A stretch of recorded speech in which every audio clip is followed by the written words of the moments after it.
न कोरू खाए न सुमर खाए। अब पुलिस फोर्स के रहते मर्डर हो गया, ये सबसे बड़ी। हम लोग राहत ताकी थे, हम लोग चना ताकी थे, हम लोग राई ताकी थे, हम लोग पानी ताकी थे, खेत ताकी थे।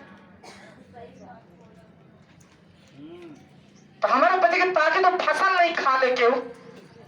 अच्छा, पूरी फोर्स लगी रही, जेके हाथ में डंडा, जेके हाथ में कानून, वर्दी, हेलमेट, 163 धारा की कोई अदर आदमी जाएगा नहीं।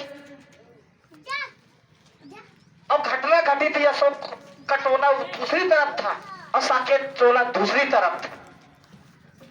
तो फिर उन दो बच्चों की कौन सी गलती थी? मैं पूछना चाहता हूं सरकार से, उस व्यक्ति की कौन सी गलती थी? तो ये सीधा सीधा दलित आदिवासियों पे हमला खुद पुलिस ने किया, खुद पुलिस ने किया हमला। और इस टारगेट को बना के किया गया और साजिश के तहत किया गया। अब ये चाल बहुत बड़ी है, इसमें कई विधायकों का भी हाथ है, कई सांसदों का भी हाथ है, कई मंत्रियों का भी हाथ है। क्योंकि उनको पुलिस, जो दरोगा जी खत्म हुए और एक पंडित जी की लड़का खत्म हुआ जब, तो उनको ये लगा कि हमारे पूरे समाज का सर झुक गया, पुलिस का सर झुक गया। तो बदला कैसे ले? दलित आदिवासियों के अंदर डर कैसे पैदा हो पुलिस का? और पंडित का नाम और पुलिस का नाम कैसे देश के अंदर ओपन हो? अरे तुम निर्दोषों को मार के क्या साबित कर लिए? निहत्थे बच्चे थे, गांव में कोई नहीं था, निहत्था उसका पिताजी था। क्या कर लिए?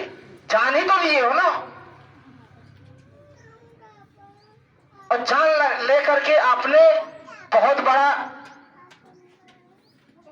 करतूत नहीं किए हो। सिर्फ दलित आदिवासियों के मन में डर पैदा करने के लिए उन लोगों ने प्लानिंग करके ये काम किया। आज भले सरकार कुछ भी कहे कि हम जांच कर रहे हैं, जांच कर रहे हैं, जांच कर रहे हैं, जांच कर रहे हैं। अरे तुम्हारे पास ऐसी कौन सी चीज की कमी है कि जो कि जांच नहीं हो पा रही है? मऊगंज है कितना बड़ा चीज है, वो गांव गढ़वा कितना बड़ा है, वहां तो अगर चलाना लड़के ने माटी छाने लगे तो सब पता चल जाएगी क्या है, हर चीज पता चल जाएगी। पर इसमें सरकार की सबसे बड़ी गलती है। इसलिए हम लोगों को इस बात को बहुत बखूबी समझना होगा कि हम लोगों को उन लोगों ने अशिक्षा का पहला फायदा उठाया।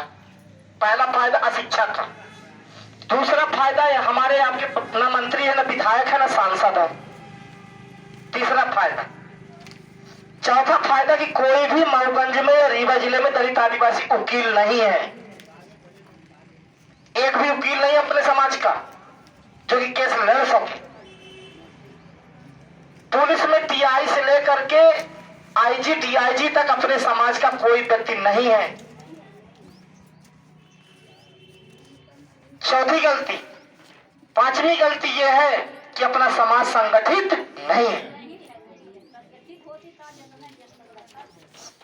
अगर संगठित होती तो दोबारा वो कांड ये नहीं करती। पर सबसे बड़ी बात यह कि जेल की अधिया लहन ते ही हम कमारत, जेन हम अधिया लहन ते ही ना मारत ला। और आज सबसे बड़ी बात यही है,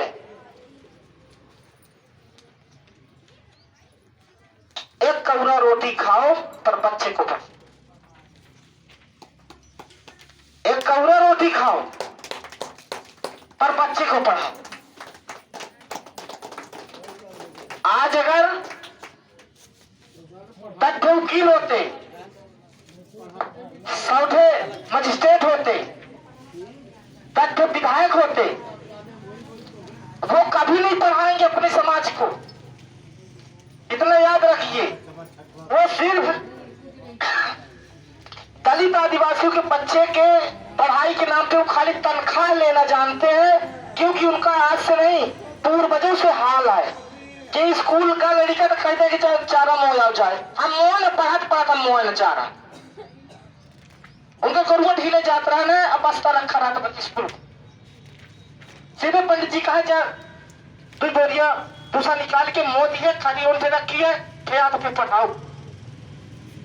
रोज दोपहर की जहाँ रोटी खा के छुट्टी हो तो हम 25 लड़का भूसा मोबाइल जाई, अब फैले उठ की आवत है। और आज मोबाइल का जमाना, तो मास्टर और मैडम सब मोबाइल देखने बिजी है, लड़का पढ़ नहीं सकता। इसलिए जब तक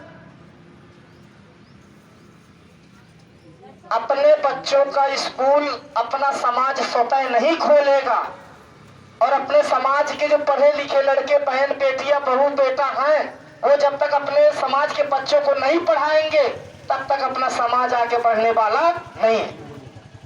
उनकी स्कूल में हम जाते रहेंगे तो हम कभी नहीं पढ़ पाएगा समाज, ना पहले पढ़ पाएगा ना अब। और सबसे बड़ी जो घटना ये घट रही है, आपने अभी सुने होंगे यूपी में मिर्जापुर के बॉर्डर में किनारे में वो बोझा ढोबा जाकर मना करी तो बस बोझा उठा के जिंदा जला दिया। समझ रहे हैं आप? तो हमारे आपके चारों तरफ मौत है, हम जिंदा नहीं है, चारों तरफ मौत है, क्योंकि हमारे पास ना तो विधायक है, ना तो वकील है, ना डॉक्टर है, ना कोई पुलिस में है। हम खाली वही इन दो कंधे अगर ना होते तो आज ये पेट भी ना चलाता। इसलिए मैं कह रहा हूं कि छूटने तो आज छूट जाए, जितने भी लोग अंदर हैं, कसम से कह रहा हूं, खाली हमें 25,000 जनता की जरूरत है। सेंट्रल जेल का घेराव करके हम ही लोगों सेंट्रल जेल का जोड़ा नहीं, कनकुइया से पत्थर लाए के नहीं, तो सब पता है कहां कैसे जोड़ा है और कहां कैसे पर गेट। 40-50 हजार जनता हम पन से खुद निकाल लो, अगर वो मार सकती तो अपने निर्दोष आदमी का बच्चे छुड़ा सकी। गलत तो नहीं कह रहा, पर साथ हमें किसका नहीं मिल रहा? समाज का। कानून किसके अंदर में है? पंडितों के हाथ में। न्यायालय किसके हाथ में? पंडितों के हाथ में। पुलिस किसके हाथ में? उनके हाथ में। तो जब तक 85 के हाथ पे न्यायालय, पुलिस, कानून और ये संविधान नहीं आएगा तब तक हम लोगों की ऐसी हालत होती रही। और ये हक की लड़ाई एक पिटिया के साथी लगावे जात रहे पुरनिया तो कहते रहे कि 7 जोड़ी पनही टूटत, ऐसे है ना। तो हम लोगों को ये अधिकार पाने के लिए 500 जूता चप्पल टूटी तब जाके ये अधिकार हमारा मिलेगा। ये मैं उदाहरण इसलिए दे रहा हूं कि शायद कि आप लोग इस बात को समझ सको कि एक बच्चे की शादी करने में कम से कम 10 बार जाना पड़ता। तो ये न्याय पाने के लिए जहां हमारा कोई पुलिस नहीं, जहां हमारा वकील नहीं, जहां हमारा जज नहीं, जहां हमारा विधायक नहीं, जहां हमारी सरकार नहीं, तहां हमें कितनी परिश्रम करने पड़ेंगे। और ऐसा नहीं कि समाज नहीं है, रीवा की समाज है, मऊगंज की है और पूरे देश की समाज ने ये घटना को जाना। पर एक दिन के लिए अगर सेंट्रल जेल का घेराव करके उन्हें खुद निकालने का प्रयास करे ना तो सरकार भी पीछे हट जाए, कह देगी कि भाई ले जाओ अपने समाज। आज वो ताकत है समाज के पास, सबके पास गाड़ी है, सबके पास आज वो हालत नहीं है कि 4 कोस पैदल जाएगा। आज सबके पास थोड़ा न थोड़ा वाहन है, गाड़ी है, 2 वक्त की रोटी है, पर यही हाल है कि हमारे गांव के तो घटना न हो तो कड़रम मोड़ बन चुके हैं।